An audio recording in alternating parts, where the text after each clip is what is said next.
Alrighty, okay.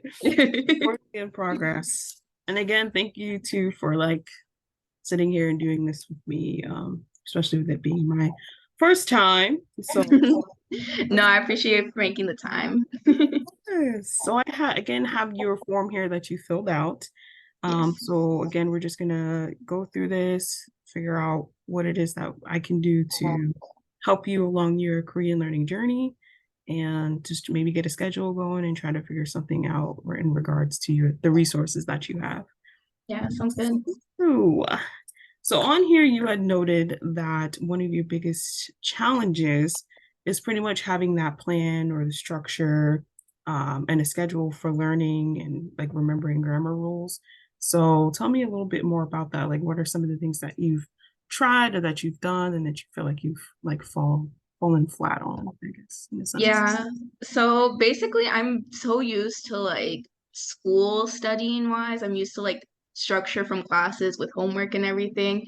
And so I thought that like I could just use one book and like with that one book I would get through it. But every time I would get to a certain grammar point, it was over for me. Like I remember when I first started learning, once I got to like the first grammar point, which I think was present tense, it just didn't stick. And I ended up giving up on that. And then like a year later, I returned with because I had like a friend who was also interested in learning Korean. And so we went to the library and we were able to find like a textbook on learning Korean. And so going through like the vocab, it was super easy for me because memorizing stuff just wasn't hard. It just clicked. But again, as soon as I got to grammar, whatever grammar point it was, if it was like and or like so or just any grammar point, it just wasn't sticking. Or I would like learn it and then like later in the week I would forget about it and I would have to keep looking at my notes. And so like over the years I've just collected like 20 textbooks, 20 different resources and still struggling with the same grammar points. Yes. So just briefly, because I know and I like the fact that you brought up being used to doing stuff in school as far as having a schedule and things being structured. How would Mhm. you say overall your relationship with studying is in general? Like, what is your viewpoint on sitting down and like actually studying something? So I really do like studying. I can spend like when I'm in my like height of studying, like especially with Korean, like I can spend like 2 to 3 hours a day for like maybe like 4 days a week. Mm, But I'm the type of person that like I need the motivation to get through it. So once I get frustrated with a certain thing, I'll end up like letting it go. mm, So in school, like you had like your teachers to like help you with anything. So like, and also like there's a grade at the end. You know what I mean? So that grade kind of like forced me to learn. But mm. with like self-study, there's like a lot of pressure on yourself to like learn everything. And so that's been like the hardest thing for me. So like I'll put in the hours, but once I get to a certain point where I'm not understanding anything and I have like no one to ask, I end up giving up. Right, because there's no reward and there's no like set motivation there to kind of just like keep going in a sense. Exactly. Yeah. Well, that makes a lot of sense. And as far as that situation is definitely very common. I've spoken with people who have said either they needed some type of reward system or they needed some type of fear system. And not in the sense of like, if you don't do this, like I'm gonna like slap you or something, or like whip you, Yeah, but more of like if you don't do this, you'll get a failing grade, like something like that. exactly. If you don't do this class, then you'll lose your scholarship, something like that. Like Exactly. Yeah. that makes Yeah. them keep going. But Yeah. like you said, with self-study, there's nothing there aside from hmm like, oh, you spent all this money on books, so you kind of like wasted money. But no one's Yeah. saying like, we're gonna take these books back now because you Exactly. know. Yeah, So like I still have the books, but it's just like I'm not forcing myself right to to do it. finish. Yeah. That makes sense. Have you ever tried taking classes or anything like that, or has it just been textbooks? So I actually studied abroad in Korea last year, 2022. So Okay. I did end up taking that Korean class and I got like a lot of like the Yonsei textbook. But again, like I got all the books, but Right. it's been so hard without a teacher. Hmm. Um, so I did do that and I really enjoyed it because there was like a homework assignments and there were if you have any questions, you could always reach out to the teacher. But and so I was really like and even when I got back from Korea, like I studied for a little bit, but then I hit my first grammar. I think this was like it was like conjoining sentences and something. It was like some complex sentence grammar structure and I couldn't out to my teacher anymore because she wasn't my teacher anymore. And Um, so, and none of my friends are at like a extremely high level where they'll be able to like explain something to me. mhm. So like we're all like around the same level. So it's just been kind of like hard to like get past that. And so I ended up taking a break for a while and then now I'm back into it again, but I'm struggling with like creating a structure for me that's actually gonna stick. Yeah. So what the Korean class that you took in the past, did it Hmm. have different levels? Like if you would have continued, you would have just like moved on to the next Hmm. level? Okay. Hmm. Have you thought Yeah. about doing that, or have you and your friends ever talked about maybe going back and like I doing? would love to go back, but Hmm. it's so expensive. It's really expensive. I was very fortunate and I got a scholarship to go, but I'm Okay. not in school anymore, so it's a little bit harder for those kind of scholarships and opportunities. Because you, like you said, you went to Korea to actually like do that. So I Yeah. can understand, yeah, that's kind of expensive. Now in Yeah. your area, because I know for me, I actually took a Korean class once through a community college. Now, is there anything Mhm. like that that you've tried to search up like within your area? I No. tried so bad to find like anything. Like I will even like a tutor, like some a Korean person that is willing me to teach me like elementary Korean. But like there's nothing. There's like no boards. Like every time I looked it up, it's everything's been online. Mm, And I just couldn't find anything locally. mm. Mm-mm.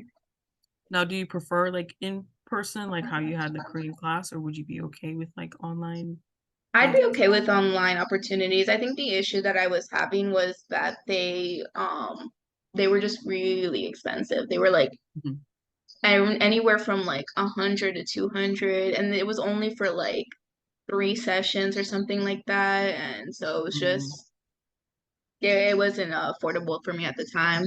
mhm. That makes sense. Yeah. Um, And I know we have talked a little bit towards the beginning before we started recording about Hmm. your life. So you do work full time now, and Hmm. you said that you are 22, so you're just like freshly out of school and then now like working. So do you feel that not only with things kind of being expensive, but do you feel that if you were to join something, it would be worth your while because you're kind of busy with your job and everything? Oh yeah, definitely. Because I was literally doing the math the other day, and it's like I only have like 8 hours, or no, not even. I have like 5 hours before I'm like looking at my notes right now. I have like 5 hours before I go to work. That's free time, and maybe like 1 hour or two when I get home before I go Mhm, to sleep. And so, because I have a weird schedule, I work from 2:30 to 10:30 p.m. And mhm, so it's just I have to fit something in those 5 hours. And so for me, it's like I have very minimal free time. And so I would love to spend that learning Korean, but like you said, it just definitely has to be more worth it. mhm. Yeah, because you don't want to spend all of your free time just learning Korean because then you'll be burnt out, and then your relationship with Korean as a whole, the language would be, kind of like distorted because it's like, okay, wow, I have to be committed to this Mhm. language here, but like I also have work and it's just too much and it's overwhelming, right? So, Yeah, exactly. That's why that's why right now, like the most that I've been doing is Duolingo because it's like 10 minutes, but I know it's not the best mhm, in grammar wise or like learning wise, but it's good for like practice and repetition. So that's yeah, why I use it. yeah, and it's flexible. Like, Yeah, you exactly. don't have to go to Duolingo every day before work like you would Exactly. with class or with Yeah. tutoring if the tutor tries to like fit you in all the time. But Oh yeah, yeah, yeah. so it's Definitely. I get it. I definitely understand that. So yeah, so we talked about your biggest challenge there as far as having that structure, having a plan, and then learning. And you mentioned that grammar has been like pretty difficult for you when it comes to Korean. Hmm. Oh, the other question that was on here that I found interesting, like your answer is very interesting, because you used the word overwhelming like multiple times in this answer, or yeah, the answer to this question. Yeah. So we were talking about, or I had asked you what has been like the most challenging thing Hmm. for you in personally. And again, you Hmm. did mention grammar, but then you also mentioned that need again for structure for a classroom. And then you mentioned your resources. You said that you had a lot of resources going on and that how that has been overwhelming for you. So why don't you talk about that a little bit? Like what is it that you have? What is going on? Like why, like what are the resources that you have and why do you feel it's so overwhelming? Yeah, so basically I started learning Korean actually in like 2016 or 2017. So it's been like about 7 years, but every time like I would get stuck on a grammar point, I would let it go. And so whenever I would let it go and then I got back into it like 6 months to a year later, I would try a new resource because I was like, oh, maybe this one doesn't explain it well, but this one will. And so like just over the years, I've been like gaining new ones. And like when I went to Korea, last year, all the students were donating all their books, and it's like a level system. So like once you finish one, you go up to the next level. So I was in level one, and so everyone at the end of the semester, like all the books that everyone donated, it was like up to level I think five. And I was like, yeah, I'm gonna take all of these because I'm gonna keep following this plan. And then I just realized that like once I started getting into it, it was just so much grammar, like the upper levels. Like I started level two and it was just so much grammar. And I was just like, I understand it. And then I get to the next one and then I'm like, this is too much for me. And then I don't have anyone to ask. And then Mhm. I get confused. And so then I go back to Talk to Me in Korean, or I go back to How to Study Korean, or I go back to the textbooks. I also have like books from the library. So these are like outdated books from like 2006. And so I use those too. And so Mhm. everything, and then the issue too. It's like whenever you like have a question, like you can Google it, and then there's multiple answers for it. And so you're like, which is the right one? Or like I don't even know which form I'm like thinking about, but I don't know what context I would need it in. So it's like Mhm. it's hard to like get the right answers if you don't have anyone to ask.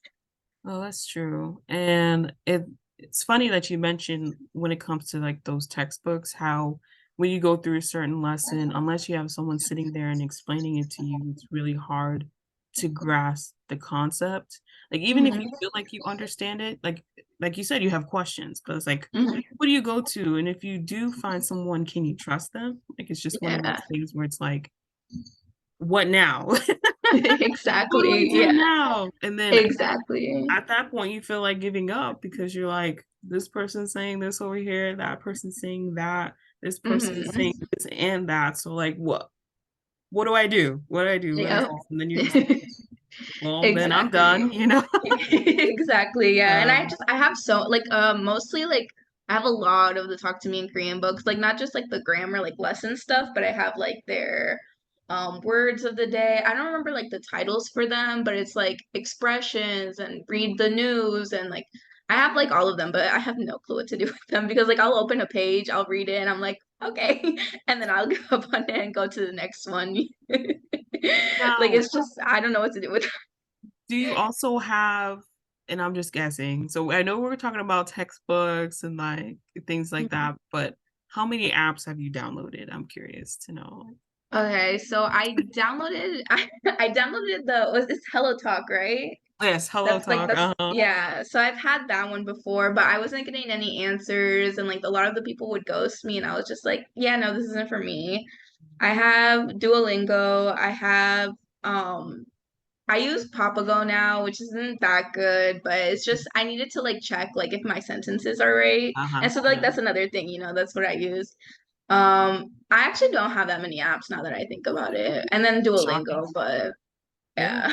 yeah. Would you say you're more of a textbook goer than more like an apps type of person? Yeah, I mean, I really wanted to be an app type of person, but every time I would like download the app, like I just couldn't find any like good responses or like it just wasn't making any like I didn't know how to use the app. I'm basically like a boomer, I guess, because I couldn't understand how to use it. Not the boomer. But yeah, that Yeah. for me too, I'm definitely more of a textbook person. A lot of Hmm. people, like you're in my Discord, and I'm sure you see a lot of people mentioned in the resource lists or there even a progress channel how they Yeah. excelled in like Duolingo or Twitter or Cake or any of those other apps that they tend to use. But I'm just like, I don't Yeah. know what's going on. Like Duolingo, Yeah. I've Same. tried and I Yup. deleted it multiple Yeah. times. Hello Talk, yes, Hello Talk Yeah. is great until you get that guy sliding in your DM saying like, "Oh, hey, you cute," like let's. So. I will talk. Yeah. Yeah, Um, exactly. that's good to know. So more of a textbook type of person than apps. Have you tried doing flashcards ever? I So, used Quizlet. I used Quizlet, Quizlet a okay. lot. That's why I mentioned earlier, like I really like vocab is like top tier. Like I will put like post-it notes around the house, like memorizing like what each thing means. And so like I love vocab. Like if I could spend like the rest of my life studying the vocab, I'd be fine. Like that's it. That's all I need. But then I'm just gonna be speaking super broken and no one's gonna understand me. So Yes, vocab can only get you but so far, right? When it comes to learning a exactly. language. So Yeah. and that too. Okay. Yeah. Well, not only so we've talked about you being overwhelmed by your resources. So you have a bunch of textbooks that you Mhm. used here or you used over there, you've gotten from this person and from that person. But Mhm. you also mentioned that your population in your answer, that the Korean population is really small. So like having conversations or doing speaking practice is really hard for you. Do you Mhm. want to kind of elaborate on that a little bit more as well? Like, Yeah, so I live in South Florida, but not like Miami, South mm, Florida. And so like the population here of Koreans is like very minimal. Like I can like go years without seeing a single Korean person. I think the closest like Korean restaurant to me is like 40 minutes to an hour away. um, And even then, like when I went, like a lot of the waitress people were like regular American, like they weren't any like Korean ethnicity or anything like that. So I just haven't been able to find anyone that can, help me with that or like even know somebody, you know what I mean? Like it's just been like completely empty in that area. So it's been really hard to find someone that I can like practice Korean with. I don't know in terms of like people who do speak Korean in the area, but it's kind of like hard because there's not like a community, it's like a language learning community that has Korean or school programs don't have Korean here. It's just not really like a big thing here. the big thing, yeah. Which is very interesting because, like you said, you're from South Florida, and even though you're not close to Miami, I even in Mhm. my mind, I would still presume that maybe that there's some type of, like a lot of people just go Yeah. there and like it would be a higher population of a mix of people. But you Yeah. said that's not the case for you at all. Mm-mm. Um, No. when you went to Korea though, Mm-mm. just to kind of get an idea of how you feel about speaking in general, like practicing speaking, did you do a lot of that over there? Like, did you? So yeah, that was actually like one of those surprising. Like I didn't expect people to um already know English, but I like Uh, assumed that they would speak a little bit, you know what I mean? But like absolutely no English. And I was in Seoul, so I was just so confused, but I had to use the little Korean that I knew. And I was fine with that. I felt confident ordering food.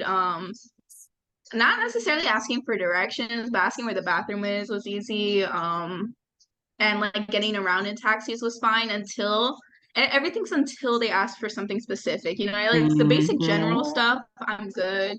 But then the taxi driver started asking like why I'm trying to go somewhere, and then I'm like, I don't know how to say that back to you. I I'm know. so I sorry. know. Yeah. Oh, back Like up. Like I'm not that fluent. Okay.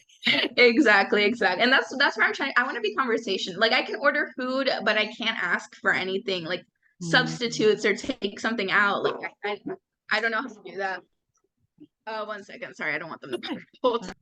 So you were mentioning that okay, so you know how to do like the basics like ordering food, but just like saying I know you mentioned in your answer here like I want my food to be more spicy or to take something out of my food. Like those are things that you just don't know how to say right yet. Exactly. Okay. Remember when they first asked me if I wanted something for to go or to stay in, and I was just like, or like when I ordered Starbucks, oh my gosh, like I was so happy to order my little pink drink or whatever. Uh-huh. And then he would ask me like iced or hot, and I was just like, because Uh, because I thought he would say like chupta or todo. I can't remember what dopta. I can't remember right uh-huh. now the word for hot, but I thought it would be like weather, like the weather cold and hot. But he said like Mhm. something completely different. I was just like, yeah, I don't know what you're saying to me right I know for a fact, and it was before that you had joined our Discord, I believe, because now.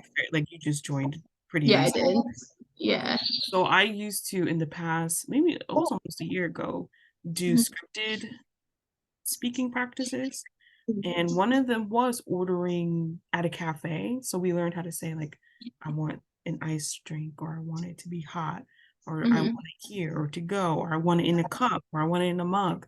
So Hmm. I always thought about, and that's something I need to write down for myself, is doing more of that. Because I know a lot of people get scared when it's impromptu speaking practice, where it's Yeah. like I come in, say 안녕하세요, and you're like, Uh, what does that mean?